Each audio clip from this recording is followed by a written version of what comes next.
Welcome to the Deep Specialization Podcast, the show where we blend focus, strategy, and client intimacy in order to scale and simplify our businesses and our lives. I'm your host, Corey Quinn. Let's jump into the show. Today, I'm joined by the CEO and co-founder of Parakeeto, Marcel Petitpas. Welcome, Marcel. Corey, thank you for having me. I've been looking forward to this. Likewise. Could you please introduce yourself a little bit, give us some background on who you are and what Parakeeto does? Sure. I'm Marcel Petitpas, CEO and co-founder at Parakeeto. It's a little bit tricky to say. We could talk about how we landed on that brand if you want to.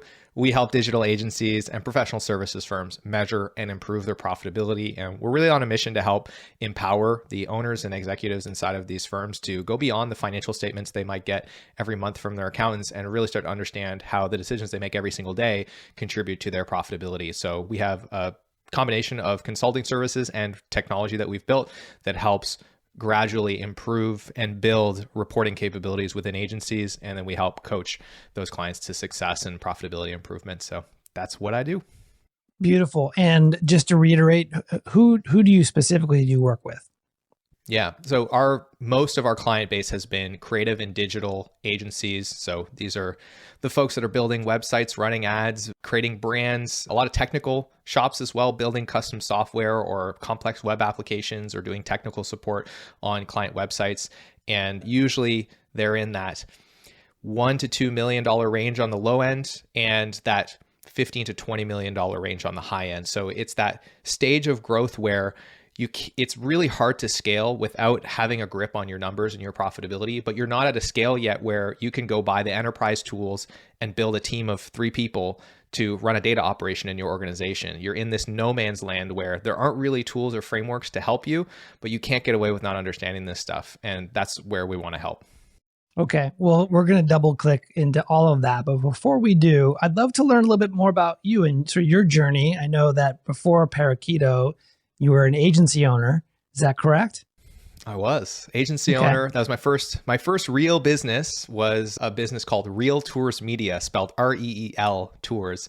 And we were doing real estate virtual reality services before you could do it with your iPhone. So we'd go into houses, take a bazillion pictures, stitch them into a 3D model of the house, create waypoints, and allow you to tour a house in virtual reality. And this was back, I don't even remember the year, like 2016. So like this is pre-Matterport, pre-iPhone apps that can do this. It was very labor intensive. The other thing that was true about that time, though, if you recall, was very soft real estate market, very much a buyer's market at the time. And so we had super tight margins. And, I spent just under a year trying to build that business and trying to get a grip on my numbers. And I remember thinking back then, like, man, this is so actually complicated and so nuanced, like figuring out how to build a business and figure out what my margins are and what costs go where and how profitable is this house that I just did a 3D tour of. But after working on that for a while, I came to the realization that like in that current business, because it was a buyer's market, I was in a place in Atlantic Canada where houses were selling for 150 grand on average. Like I couldn't make that business anything other than a hobby because there just wasn't enough gross margin to scale it. So I'm glad I realized that fairly early on before I locked myself into the golden handcuffs of having enough clients that I was getting paid, but not enough margin to actually build a business. Yeah. And I walked away from it. I then got interested in software as a service. That's how I met our mutual friend, Dan, and started doing some keynote speaking professionally and tried to build a couple of tech startups. And of course, many of those were failures or never really got off the ground, but it was a great learning experience. And then one day, Dan actually called me and he said, hey, I've got a friend. His name's Jared. He runs a software development agency in Boise, Idaho. And he has an idea for a product that every agency I've ever talked to needs, that my wife, Renee, when she was running her agency, like she'd probably still be running that agency if she had this technology. I think that you guys should talk, because Dan kind of knew at that time I was looking for my next thing to work on. So I got on the phone with Jared and he explained to me, hey, my team and I spend like almost 2 days a week buried in spreadsheets trying to answer these simple questions. Do we make money on clients and projects? Is our team utilized? When can we take on more work? Do we need to hire people? How are we pricing things correctly? There has to be a better way to do this. I want to build some tech around this. Like, do you want to help? And I was like, man, I totally understand this. Like I've lived it. Let's go talk to some agencies and see if anybody else is dealing with this. And of course, everybody we talked to was like, yeah, 100%. Like beyond the financials that I get from my accountant, I don't even really understand those, to be honest with you. Like I have no clue about any of this stuff. That was almost 6 years ago now. And we haven't looked back since. And so in that customer development process where you were interviewing these agencies, how were they solving this problem? Just same thing. They were just, working on spreadsheets, or, what was the solution back then? There was a very wide spectrum of solutions, from burying their head in the sand. There's a pretty large number of people that were just kind of ignoring these things and running the business based on their gut, and through pure entrepreneurial grit, chance, whatever. A lot of them were making it work and were building businesses that were doing, millions of dollars in revenue. In fact, we even have a client that we worked with. They were doing 6 million in top line revenue when we first started working with them. They didn't even have an accounting system. All of their accounting was in a spreadsheet. It was crazy, right? So it just goes to show how incredible they were. Yeah, I can think of a client like that. Yeah. Who have gotten to this wonderful revenue milestone, great company, but no internal controls. And luckily for them, that hasn't created any material consequences in their life, but they realized luckily that they needed to address that head on. Exactly. And it's just like, I get so excited when I meet people like that, because I'm like, man, if you're doing this well without this, imagine how well you would do if you had this insight, right? Like because clearly you're talented. So there was a lot of that, just people kind of like ignoring it, not really thinking too much about it, running the business on instinct and, getting through, but most of them didn't have great margins, or they found that as they grew, their profitability was decreasing. Some people were just relying exclusively on their financials. And even if your financials are properly structured, and most people's aren't, there's still a lot of issues with that, mostly that it's retroactive. So a lot of times they were looking backwards 45, 60, sometimes 90 days, and realizing, hey, we were not profitable. And then it's already like 90 days later. And so there wasn't a tight enough feedback loop there for them to really do anything about it, or enough detail for them to understand, okay, we're not that profitable, but what do we actually do about it? And where is the issue? And then the kind of other two options were trying to build their own internal solutions. So, piece together all the different tools, the time tracking, the project management, the PSAs, pull a bunch of data out into spreadsheets and, have all kinds of different spreadsheets going on. Or, I did talk to a couple of firms actually that had invested in many cases, like hundreds of thousands of dollars worth of, maybe they have an engineering team because they build websites or they build software, and they've built their own homegrown solution on top of a Salesforce or an SAP. And when I really quizzed them about it, like it was costing them hundreds of thousands of dollars to build and maintain these systems over time. And a lot of times they still weren't happy with them. Like it was this never ending pet project of like, oh yeah, we're still trying to tweak it. And I'm like, how long have you been working on this thing? 4 years. Yeah. Oh yeah. And all of your unutilized time goes towards this thing. Wow. That must be really expensive. How do you feel about that? But at the end of the day, nobody had really solved this. And there was two components that nobody had really solved it on. The first was the framework. And that's a really important one. And I'm sure many people listening to this have experienced this before. You can go out and Google the benchmarks and metrics that you need to track for your agency, and you'll get a lot of the same answers. You need to understand your gross margin or delivery margin. You need to understand your utilization rate. You need to understand your average billable rate. But let's take one of those metrics, utilization rate, really popular one. What exactly is a utilization rate? There's two components in it. We have a billable hour and we have someone's capacity. Well, let's specifically define those things. What exactly is a billable hour and what's not? And if you ask 10 different agencies, you usually get 10 different answers. Is working on the company website when things are slow a billable hour? In some agencies it is, and in other agencies it's not. The time that you worked on that client project, but you didn't bill to them because you messed something up, or it was the intern that was doing it, or is that a billable hour or is it not? Well, in some firms it is, and in other firms it's not. And then you'll go to capacity. What exactly is someone's capacity? Does it include holidays? What about sick time? What about the non-billable time? What about, the company offsite that we do 3 times a year? There's a lot of weeds here. And so like you need to make very deliberate decisions about every single one of those micro questions, because it changes the entire system.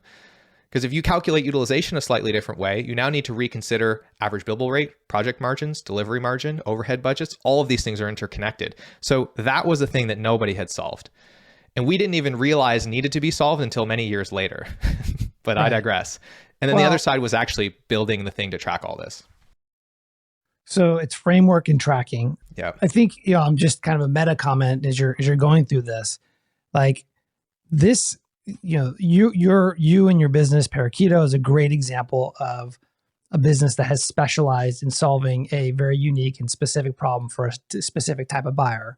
In this case, it is it's the agency owner is the buyer in this, in this specific situation. And the specific problem is not having a financial system or a financial model that really ultimately supports their growth. Yeah. So that's exactly right. What are some of the consequences that you saw that those agencies, maybe they were their head in the sand, or they were trying to do their own homegrown situation where they were really missing the framework and the tracking? What are the consequences that agencies who haven't figured this out, what are they facing? Most of the time, the long and short of it is they're not as profitable as they want to be. And of course, they feel that on the bottom line. But the other thing that it does to them often is it constrains them from a cash flow perspective. And I really believe in focusing on what we call delivery margin. And if you have an accounting background, you can think of this as like gross margin or contribution margin. It's like when we sell something to the client and then we do it for them, how much cash is left over that we can then choose to invest in sales and marketing, invest in administration, invest in like building infrastructure, growing the business, or pull out as free cash flow for the owners and shareholders of the business. And the key thing here is the higher that gross margin is, or the higher that delivery margin is, the more optionality you have to make deliberate decisions about that. Most of the founders that we talked to that didn't have a grip on this stuff, they just felt like the business was happening to them, not for them. They saw all of their overhead spending as a cost and not an investment. They didn't feel like they had optionality around those things. There was no deliberateness to those investments. And the profit that they got at the end of the year just felt like happenstance and luck to them. And they didn't have any sense of control over it.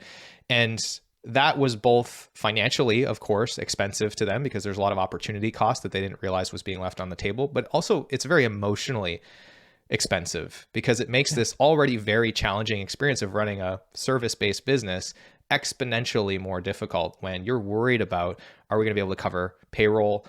How is it possible that we're busier than we've ever been and yet there's no cash flow in the business? How is it possible that we've done more revenue than we've ever done and yet we have no profit left over to compensate ourselves?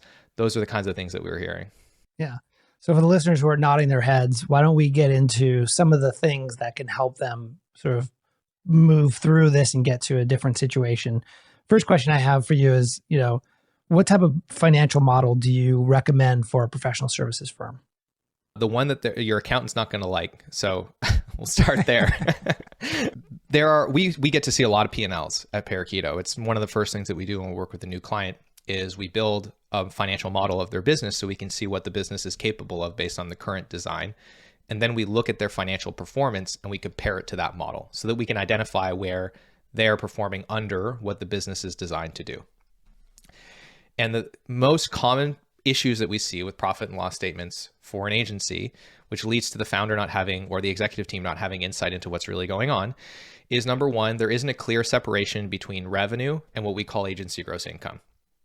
And so the key idea there is you might be collecting a lot of revenue from a client, but oftentimes, depending on the services that you sell, especially if you sell things like advertising or media buys, or you do video production, or you've designed your business such that there are core functions that you operate internally, and there are things that you partner with other vendors for and deliberately push outside your four walls, you might have a significant portion of that revenue that is what we consider pass-through expenses. And so that money passes through your entity into someone else's firm or into someone else's business, and you don't have control over the profitability of that money, and it really never belonged to you in the first place.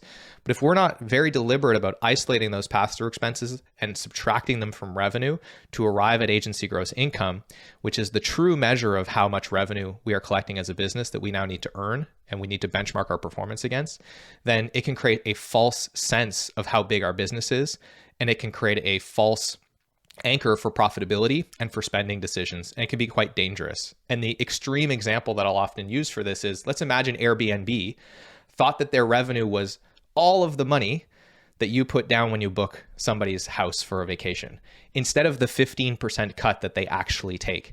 Right. Imagine if they made spending decisions and evaluated their business based on that top line number. It would be crazy, right? But I know that there's probably a firm listening to this that charges 15% of ad spend, and they might be looking at their business as the $20 million business, which is all the ad spend, instead of the 15% cut that actually belongs to them. So that's the first critically important thing. A lot of P&Ls are doing that, but the thing that's misleading about it is those pass-through expenses are being considered cost of goods sold. And that's fine. There's a lot of different ways to isolate those. But what that leads to is the gross profit line on the P&L is actually agency gross income, but it's called gross profit. And there's often not a very deliberate conversation to say, this is not actually your gross profit. So that can be misleading. Yeah. Right. Correct. Necessarily. Right. I understand. So that's the first major thing. And then how do you get to sort of delivery margin as a sort of a percent? Yeah. So the first step is we need to isolate pass-through expenses and subtract those out from our revenue. That leaves us with agency gross income. Now, the next step is we need to figure out what does it cost us to earn that agency gross income. So to zoom out conceptually, most of the time when we sell something to a client, we make a promise to them. They agree to pay us a certain amount of money. And most contracts are written such that until we deliver on that promise, the money doesn't actually belong to us. And the cost that we incur to fulfill that promise to the client is usually going to be mostly time. That's the business model that we're in. We have skilled labor on our team. It might be us, it might be our team. We need to deploy that skilled labor. We complete deliverables, and then that AGI becomes ours. And delivery margin is essentially the ratio of dollars that are left over after we fulfilled the promise to the client relative to what we originally got paid. So for example, if I get paid $1 from a client and it cost me 50 cents to get the thing done that I said I was going to get done for them, that means I have 50 cents left over. Therefore, I have a 50% delivery margin. And that is the objective on the profit and loss statement, is we want to have 50% or more of every dollar of AGI that we get paid from clients left to pay for overhead and have a profit. And the way that we figure that out is we need to isolate what we call delivery expenses. And so delivery expenses is defined as the costs that are associated with running the delivery function within your business. Most of that is going to be payroll, and some of it is going to be what we call shared delivery expenses. That might be software products that, are not just for one client, but your team uses to get things done. If you run a design firm, it's Figma. If you run an ad agency, you might have some like ad management or creative, AI tools or whatever, right? So all that stuff lumped together is your delivery cost. But here's the mistake I see most people making on the P&L. All of their payroll is in one big account and everyone's in there. There is no separation between who's for delivery and who's not, or people that are split. We're not splitting them. And the same thing is true for software or dues and subscriptions. It's all in one big account, and we're not differentiating between, is this software for sales? Is it for delivery? Is it for admin? And those are important things to start parsing apart if we want to have clarity on our delivery margin, which to me is the single most important metric that we should be aware of in our business. What happens when you have a founder who is involved in sales, which is obviously directly tied to generating the revenue? Where does that lie with regard to delivery cost? Well, the way we want to treat every individual, and this is the part that accountants listening to this are not going to like, because it's a lot more work, and owners are not going to like it either because it's a lot more expensive. And so I would make the argument that maybe you don't want to do this directly in your accounting software. Maybe you want to pull your P&L out and you want to create management reports separately, which is a very common practice if you're separating tax-based accounting from management accounting, which have two very different purposes. But I digress. Sure. The way we would treat every individual, not just the owner, but anybody, is we look at their compensation. And for owners, the important thing, because a lot of people want to pay themselves more in dividends for tax efficiency reason, or run a bunch of personal expenses to the business, that's all fine. But what we want to represent in our management accounting is, what does it actually cost to fill this job that I'm doing as the founder? If I'm the CEO of a $2 million agency, what's a fair market compensation for me? Call it 200 grand, 250 grand. That's probably reasonable. Like if an acquirer looked at that, would they say that's wrong? That's probably, they'd be like, okay, that passes the sniff test. Let's put that number in our model. And then let's look at what percentage of my job is delivering stuff for clients. And if it's 0% of my salary goes into that delivery cost bucket. And then we ask ourselves, what percentage of my time is for sales and marketing? Let's say it's 75%. 75% of my compensation now goes into a sales and marketing bucket on the P&L as a cost. Right. And then the other 25% is admin. We put 25% there. That's how we want to treat everybody on the team. And the majority of the team, they're going to be 100% allocated to delivery. Not all their time is going to be billable, but their job is going to be 100%. Like you come in every day and your primary thing is to be a part of the delivery team. And then there will be some people that are split. And there is operational cost and complexity if you want to structure your accounting that way, unfortunately, but it is more accurate. Yep. Where does from a percent of agency gross income, how much should sales and marketing represent? That is a great question. The general benchmark is 8 to 14%. But that is a very, very rough rule of thumb. If you have a 70% delivery margin on the P&L and you want to spend 30% on sales and marketing, go for it. That's your call. You get to choose if you want that to be profit or you want to be growth. So the benchmark is 8 to 14% on sales and marketing, 8 to 14% on admin, 0 to 6% on facilities and rent, that kind of stuff. 0% being like your remote team, so that just isn't an expense for you. In aggregate, you want to try to get your overhead spending across those three categories to within 30% of agency gross income if you had to. Right. But again, and that's where if you have strong gross margins and you want to choose to overinvest in growth, you can go and do that. And as long as, I like to use the rule of 40, as long as your net profit and your growth rate are 40% or higher, then you're in a healthy spot. So it is reasonable and, not unusual to say, I'm going to borrow from my profit this year to invest in growth in hopes that the bet is I'm going to get more profit out later. That's okay. Yeah. That's your prerogative as a founder, but it should feel like a choice. And it feels like a choice when you have the gross margin to make that choice. So we talked a little bit about this idea of utilization and how it's a combination of the billable hour and your capacity. How do you introduce the idea of tracking hours into an agency such that it doesn't immediately create a lot of resistance? It's a great question. I think if you're starting from a place of the team is already defensive about it, so maybe you tried it in the past, it didn't go well, or you've hired a bunch of people that have worked in industry before, and wherever they worked before, they had a bad experience. It wasn't being used in a morally well-intentioned way.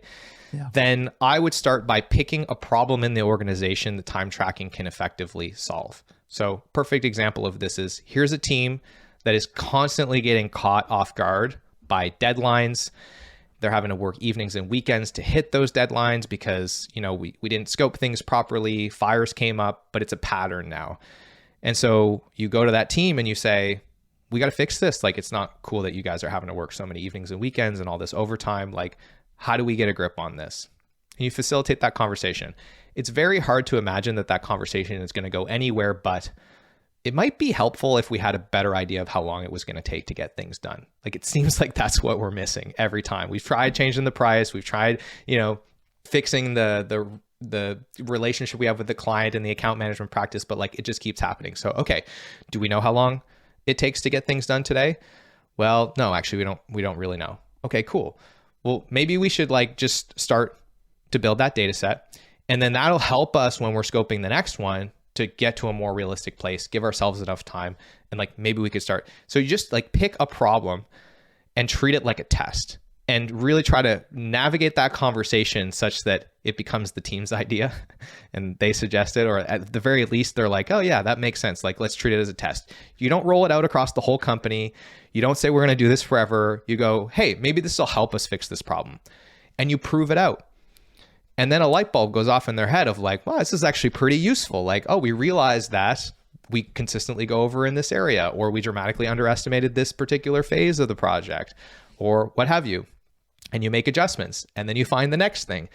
And once you start to build that trust within the team of actually using the data to make their lives better, that's how you develop the momentum to roll this out across the company. And the thing that I didn't mention explicitly in here, but I think is actually the key to this, is you're closing the loop. You're not just telling people, track your time, and then they track it, and then they have no idea what's happening with that data or how you're looking at it or what decisions you make based on it. You close the loop. So they are involved in the conversations around that data, and they can see how it impacts your decision making. That is the key in this. Agency owners, in 2024, do you want to finally escape founder-led sales? My book, Anyone, Not Everyone, gives you a unique solution to a big problem that digital agency owners face, serving too many types of clients. In my book, I guide you through my proven 5-step process, helping you to transform from a generalist to a vertical market specialist. The best part is the methods in this book are simple, authentic, and effective. It's been endorsed by well-known author Dr. Benjamin Hardy, legendary marketer Aaron Ross, positioning expert April Dunford, gifting expert John Rulin, as well as many leading agency owners and thought leaders. So whether you're a seasoned agency owner or just getting started out, my book, Anyone, Not Everyone, is your ultimate resource to unlock your agency's potential and scale revenue. The book launches in March, and the good news is that you can go to my website right now and sign up to be notified when it launches. You'll also get access to some early bonuses just by signing up to be notified today. Go to anyoneNotEveryone.com. That's anyoneNotEveryone.com. Now back to the show. What's an example of that? Like, how would you share with them? What are you sharing as it relates to the data that you're collecting from a time tracking perspective? Yeah. One of my favorite things to do actually is another scenario that I run into a lot is a firm that is tracking time, but they're having compliance issues and they're trying all kinds of things to try and get the team to like track their time more. But the team just like, they just don't get why it's important. You know, they're just not engaged. And they're like, and I'm like, well, you need to close the loop. You need to get that data in front of your team. And they're like, well, I can't because the data is not good. It's not accurate. So like, what am I going to talk to them about? I'm like, that's exactly why you should sit down and pretend that you don't know that it's not accurate. And so they sit down and they go, wow, this is incredible. We spent half as much time on all of these projects than we expected to. The clients are thrilled. The work is great. We could sell twice as many of these now. And you guys like won't even be that busy. And watch what happens to the team. They're going to go, oh, hold on, boss. Like, I might have forgot to put some time in. Like, it might have taken me longer to do that. And so the pendulum will swing too much. Then they'll log too much time on the next one. That's my next question. And then you sit down, right? What happens when you have the team that's overprotective over their time? So give me an example of the team that's overprotective. Yeah. So let's say maybe overprotective is not the right adjective, but the team that doesn't want to work too hard, meaning that they may cushion the amount of hours that they report on being able to provide a certain outcome within their job description. Yeah. So in that case, so one of my favorite reports to look at is what we call the average billable rate report. And the average billable rate report, it's one of the kind of three main levers of improving agency profitability. But what we're looking at is how much did we get paid by a client? How many hours did we spend on the job? And therefore, what was the amount of money that we earn for each hour invested? And then you can just start to compare things, clients, projects, maybe teams across the company. And you always want to compare it to what was expected when you first like quoted out the job. So I expected to make 150, but we spent too much time. So we actually ended up at 120. And then you sit down with a team and you just go, hey, here's what happened. It took us a lot longer than we expected. What did we miss? Is there something getting in your way? Is there something inefficient going on here about our process that we can address? What ideas do you have? And you just engage them in the conversation around improving the average billable rate of the business. And over time, as you start to really have a lot of these conversations and people start to understand how this stuff works, this is what you can start to do. Like the team comes to you and they're like, hey, we'd like to do a 4-day work week. And you can go, cool. We can do that. That's going to lower our utilization by 20%. It's going to cost us $1 million next year in a revenue opportunity. How much do we need to increase our average billable rate in order for us to pay for that out of the client, essentially, instead of our bottom line? Oh, we got to get our average billable rate from 150 to 170. Great. Do you guys think you can find the efficiencies, create additional value so we can get to that level of efficiency? And if you can do it, we'll give you Fridays off from now on. Sound good? And now it's up to them to go figure out, okay, how do we get, in this case, it's like 25% more efficient in everything that we do. But it's just like, you can get everybody on the same side of the table. So that's how I would approach it is if they're over servicing on clients or they're padding hours, then we just sit down and we go, hey, what's going on here? What can we learn about this? And you show them what decisions and what questions you're asking around the data. And you have to take into consideration that there's average billable rate, there's utilization, and the pendulum is going to swing depending on how much you over-index on one metric over the other. But if you're going to over-index on anything, I would over-index on average billable rate. I would much rather have a utilization that's lower than my target, but have a higher average billable rate. That's a great situation. Right. Rather than utilization's maxed out, but we're not earning as much revenue as we want per hour. That's a much tougher situation. What I love about this is you're taking it out of the realm of opinions and you're using data to guide these conversations. It becomes a lot less personal. And it's so much more productive because you don't go into a project retro and spend the whole thing arguing about what happened. You just agree on what happened, and then you all sit around the table and say, let's get curious about how we can learn from this and move forward and achieve our mutual objectives out of this. So that is the key. I'm glad you called that out, Corey. What role does productizing a service play in this whole kind of equation around utilization and capacity? Great question. Productizing a service basically can make achieving utilization targets much easier because you have a much more predictable scope to work. The other thing that it does that I think is most important is it can really improve average billable rate. And it can improve average billable rate by essentially allowing you to stretch that metric from both sides. So if we think about what is the calculation for average billable rate? Again, it's agency gross income divided by the amount of hours that we had to spend to get this thing done. So what's powerful about productization? Well, the first is that often you're going to be developing a service or an offer that is specific to a problem and a customer. And because it's so specific to them, their perception of the value of that thing is going to be higher. And the reason for that is often it creates a higher sense of confidence in them that you're actually going to solve the problem or get the outcome for them that they want. Because it's so clear, like we solve this problem or get this outcome for this kind of client, and this is our process for doing it. So you could probably increase the amount of AGI that you get paid for the same scope of work. So that's going to improve your average billable rate. But then the second thing that it does is because you have a repeatable process, now you have this surface area where every time that you find a way to save 10% of the amount of time that it used to take you to do that thing because you have a better template, you have a little automation that you tool up, you maybe build some tech, you maybe find, right? That compounds over time. You get to benefit from that process improvement every single time that you sell something to a client. So if we do the math on this, like, well, actually just to articulate how powerful this is, let's say you have a $10,000 service that you sell, but because you productized it, now you can sell it for $15,000 instead. Or maybe let's be a little more conservative, 25% increase. You go to $12,500. If that service used to take you 100 hours to do, you went from $100 ABR to $125 ABR. And then let's say instead of taking 100 hours to do it, you can drop that by 20%. So you go down to 80 hours. Now we're going to divide $1,250 by 80.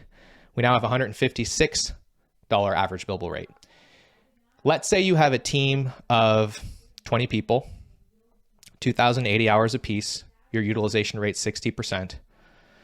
So 2080 multiplied by 20 is 41,600 hours. 60% of those are for client delivery.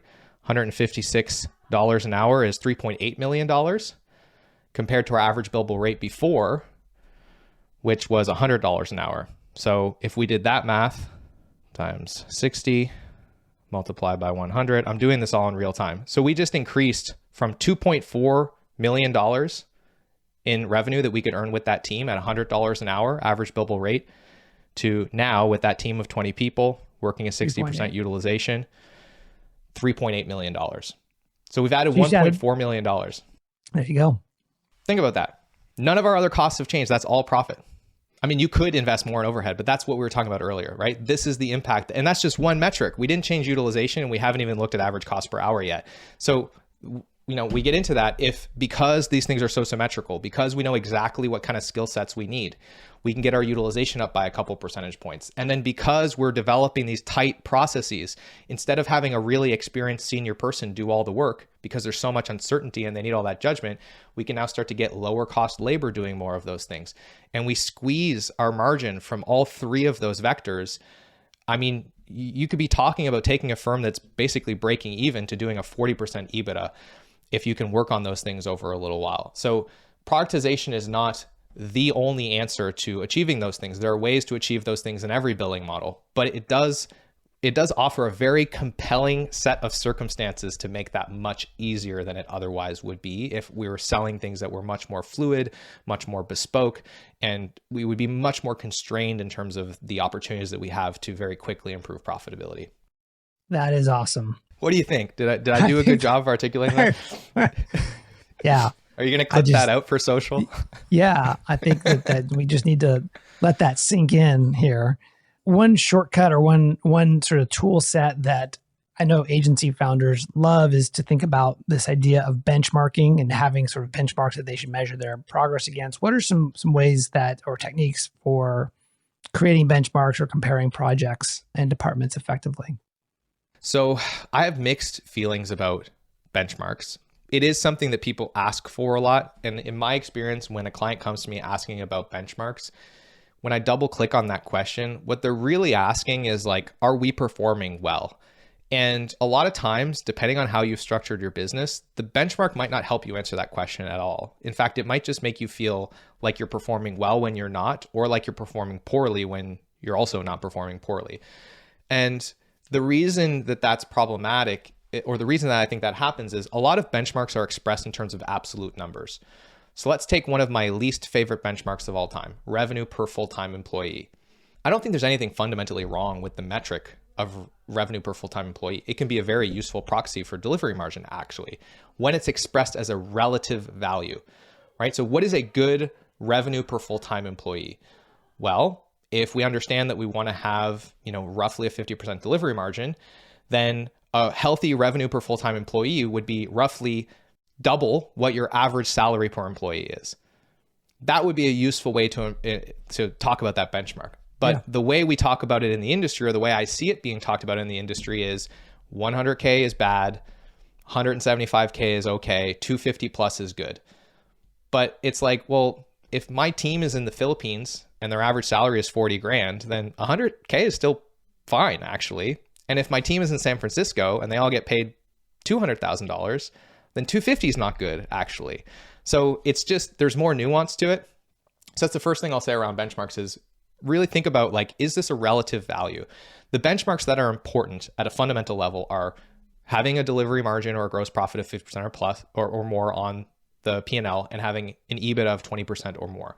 Those are the things you want to aim for. When we talk about the levers for that, average billable rate, you want to generally have an average billable rate that is at least 3 times your average cost per hour. So if you look at your entire team and the salaries that they get paid, and you divide that by the amount of hours that you buy from them every year, for most people that's 2,080. And let's say you have a average cost per hour of $40, then you want to have at least $120 average billable rate. If you want to benchmark that against the industry and you want to figure out, like, am I charging as much as everybody else? Then you can go get benchmarking data for that. What I could tell you is in North America, it's around 165, but there's a huge spread on that. Some people charge way more than that. Some people charge way less. And then the other thing that's nuanced about this is that's what their rate is when they price something. What do they actually earn? Often very different. Right. So is that useful? Sourcing. Yeah. Right. The second thing is utilization. Again, utilization, it's like I've seen firms that were 80% utilized and weren't profitable because their other metrics were not in check. I've seen firms that are 25% utilized and are profitable because they found ways to pay for it elsewhere. They have great average billable rates. They have low average cost per hours. Their overhead is in check. They're making it work. So again, not really any benchmarks around that, but I will give you some figures if you want to think about, like, if I'm charging about the same as everybody else, I'm paying about the same as everybody else for labor, and I'm spending about the same as everybody else, relatively speaking, on overhead. You generally want your entire team to be able to come out to a net annual utilization of 50% or more. So that is everyone on the team, including people that don't do any work for clients. After you strip out all of the holidays, vacation time, sick time, etc., the absolute number of hours that they spend working for clients, you want it to be hopefully 50% of the total amount of time you buy from everybody or more. And if we're looking at individual contributors, you generally want to set that weekly expectation at anywhere from 70 to 90%. And so that means 28 to, on the high end, 36 hours per week. That's before we account for things like they're going to need time off and vacation time and holidays, and they might work on internal things as well. And the level to which you can kind of set that expectation of delivery hours is going to be largely determined by what I call context dilution. So if you have a software developer, they get to come into work every day and work on the same project 8 hours a day, 5 days a week for 9 months. You could probably ask them to do 36 delivery hours a week. They're probably not going to be that stressed. But if you have a project manager that has to deal with 40 different clients at a time and they're bouncing around between a million things every day, 25 billable hours a week, they're going to be burnt out probably and tell you how stressed they are and overworked they are. And you're going to look at their timesheets and say, I don't understand. That's what's going on there, is context dilution. You have to take that into account. There's a high cost of context switching. There is. Yeah. There is a lot of mental shrapnel as well from just having all of those different things bouncing around in your brain at any given moment. Yeah. It's the opposite of what Cal Newport talks about in deep work. Correct. Yeah, exactly. So those are some benchmarks. I don't really have one for average cost per hour. It's just way too hard to benchmark because it's like, well, what kind of work are you doing? What kind of skill sets do you need? And again, the benchmark there is try to keep it to less than a third of your average billable rate. If you can do that consistently, then you should be fine. Beautiful. Before we move on to another topic, is there anything else that we should cover as relates to measuring and improving profitability? There's a lot we could cover. The one thing that I'll say here is pricing is something that a lot of people have questions about. And the thing that I'm shocked by, I talk to, half a dozen agency owners every week on consultation calls. I ask them all the same question. How do you arrive at a price for a client? 90% of them give me the same answer, which is, we figure out how many hours we think it's going to take. Often we'll look at stuff we've done before, triangulate based off of that. And then we will multiply it by either a blended agency rate or like a rate card that we have set. And it doesn't matter if they're actually like showing that to the client or not. Internally, their mental model is hours multiplied by dollars. And I'm like, okay, cool. And what's the margin that you expect to make on that hour or on that rate that you set? And I'm often met with a blank stare. Oh, I've never thought about that before. I'm like, interesting. So if we can understand that on the profit and loss statement, the most important thing is that we have a healthy gross profit or healthy delivery margin, as we call it. But we don't know what that looks like when we sell something. That's probably an issue. And maybe by chance, we just happen to have set our rate at a level that we're setting ourselves up for success. And sometimes I see that happen. But should we be guessing about that? No. So the thing I want to articulate to everyone is whatever your target is on the P&L, add 20% to it. That's what you need to target when you price something. So if you sell an hour of time, figure out what your average cost per hour is. And the formula is whatever I'm charging minus my delivery costs divided by whatever I'm charging. So if you have an average billable rate target that you bill out to clients on an hourly basis of $150 and you have a $40 average cost per hour, that's a delivery margin of 73%, a direct delivery margin on whatever you're selling. That's great. If you have a productized service, you sell it for $10,000 and it costs you $4,000 in delivery, like internal delivery cost to get that done. That's a delivery margin of 60%. It doesn't matter what your billing model is. It doesn't matter if it's project-based or retainer. It doesn't matter if you're selling hours, sprints, products, outcomes, percentage of ad spend, a certain commission on leads. You want to figure out how much do I expect to get paid in agency gross income and what do I think it's going to cost me to get that done, and make sure that you're setting a floor on that price that allows you to ideally get to 70% or more at the direct project or client level so that you can end up at 50% or more on the P&L. Right. So that's like the one piece of math you just should do every time you price something. Yeah. I imagine even if you go with more of a value-based approach, you still want to understand what are the metrics and the margin built into that. 100%. And I love that you brought that up. The objective of value-based pricing is to increase your margin. So if you don't know if it's actually doing that or not, right. You're missing the point. Right. And I've had this conversation a lot of times where it's like, well, we don't track our time or our costs or pay attention to that because we price based on value now. Yeah. And it's just but how do you know if it's working? Sure, you might be charging charging more, but if you have a relative increase in cost, you're not winning. There is no benefit to this for you, actually. Yeah. And I've seen it go the other way where they're not pricing the risk in and they lose the bet more times than they win it, where they're like, well, shit, we switched to value-based pricing. We're charging way more money, but we're losing our shirt on all these projects and it's taking us so much time. And it's like, yeah, because you didn't think about the cost and the risk. The risk is important. Can you predict how much time it's going to take to get something done? And can you price the risk in? And if you can't, there is actually a very strong and a very valid argument for selling time. If you don't know how much time it's going to take, you should probably sell time. Right. And that's, again, value of productization is it can help you start to create consistency around what the cost investment is to get things done. Beautiful. Transitioning a little bit to this idea of moving out of the direct context that a lot of agencies operate in, which is just a service provider and thinking it through more of a lens of a strategic ally. What are your thoughts on that? So I think that this is where so many things are heading.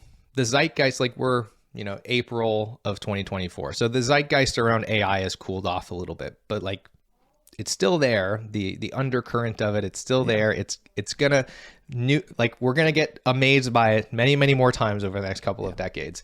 And what I think that this is creating, it's already started to create, is a real parting of the seas where as a service provider, as a person that runs a professional services business, you are very much going to be forced to pick a lane. Are you going to be an execution-based firm that checks boxes and delivers widgets and does grunt work for clients? And that is going to become an increasingly competitive game that is all about efficiency. You can build a successful business there, but is your skill set efficiency, operations, really having all these things dialed? If you're still listening to this podcast episode, probably not, right? Or are you going to become a strategic, high value partner that helps your clients understand things at a more nuanced and a more fundamental level and allows them to make use and extract more value from all of these incredible tools and all of these incredible resources that are out there to help them create widgets and execute on things, right? It's the question of it's not the execution, but the strategy that is really going to determine if someone is successful. And one of the things that Dan actually said to me one day that really resonated was, when a client hires you, they are now outsourcing the innovation of that part of their business to you. Can they trust you with that innovation? Are you going to be a steward of keeping them on the cutting edge for that thing that you now own within their business? And I think that that's a really useful way to frame it if that's the position that you want to be in, where you will create more value, you should get paid more for that value, and you should be able to maintain longer client relationships because you're not going to get replaced by the more cost-effective solution, which if you're selling widgets and you're delivering deliverables and there is a cheaper option that delivers the same outcome, it's your client's fiscal responsibility to fire you and hire that thing. That is the right thing for them to do. Right. You might have a good relationship with them, but objectively, especially if they're a publicly traded company, it is their fiduciary duty to replace you.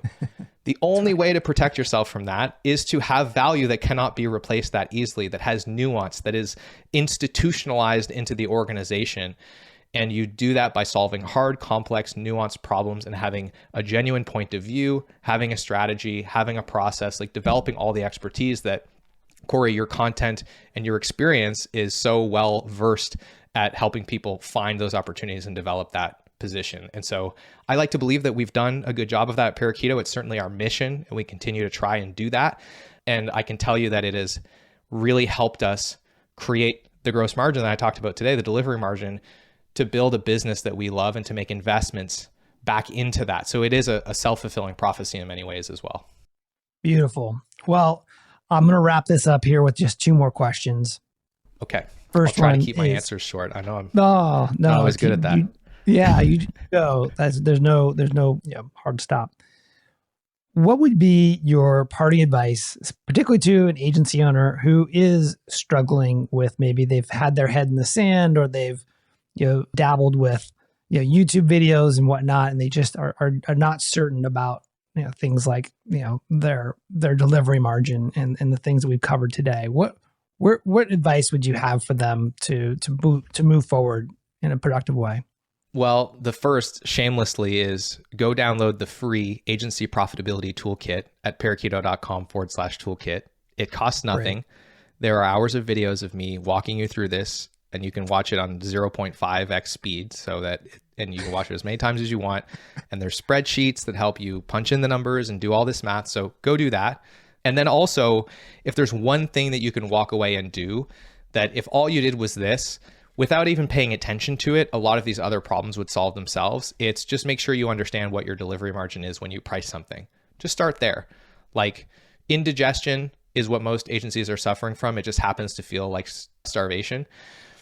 And the way we fix that is we fix what we eat. So just start with the pricing, make sure you know your delivery margin on the next thing that you sell. And if that's all you did, a lot of these things would probably fall into line fairly organically, or at least it would help you get to the place where you have more resources to get some help solving the rest of these problems.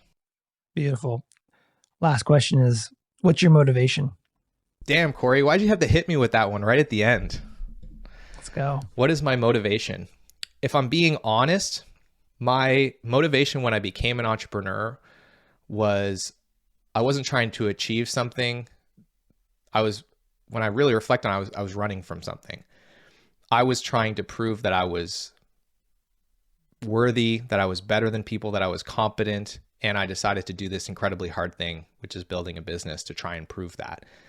And the longer I am an entrepreneur, the more that chip on my shoulder is becoming less of the reason that I do this and that I'm still doing it.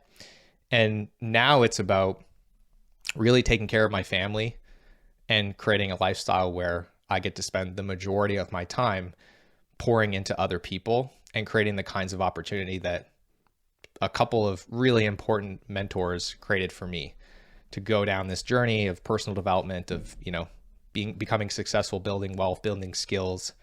So increasingly my motivation is that, but I'd be lying if I said that when I started, that's where it was coming from. A lot of it was insecurity, and that insecurity is still there, and it has utility. It's productive at times, but it is also at times something I have to learn how to tame so I can think clearly and make conscious decisions and relax and go and enjoy the things that I'm actually doing this for without feeling guilty or anxious about it. Well, from my perspective, everything you're doing is adding a lot of value to a lot of people's lives. So thank you so much for coming on the show. I wanted to just ask one more question here. Where can people reach out to you, to connect with you, to download the materials you mentioned? What's a good place? Yeah. So find me on LinkedIn. I'm always happy to connect, answer questions in the DMs. I'm pretty active on there. Corey, you might find Corey and I chopping it up in the comments on a really nerdy post about agency profitability somewhere. So definitely get in my sphere there. If you want more free resources, parakeeto.com. We have tons of tools, calculators, blogs, podcasts, and of course the free toolkit. So make sure to check us out there. And if you're into podcasts, then check out the Agency Profit podcast. Corey's been a guest, and we've got lots of other great content on there as well. Beautiful. Marcel, thanks for coming on the show. Thank you for having me, Corey. I had a blast. That's it for today. I'm Corey Quinn, and I hope you join me again next time on the Deep Specialization Podcast. If you received value from this show, please go to Apple Podcasts and leave us a review. Thanks, and we'll see you soon.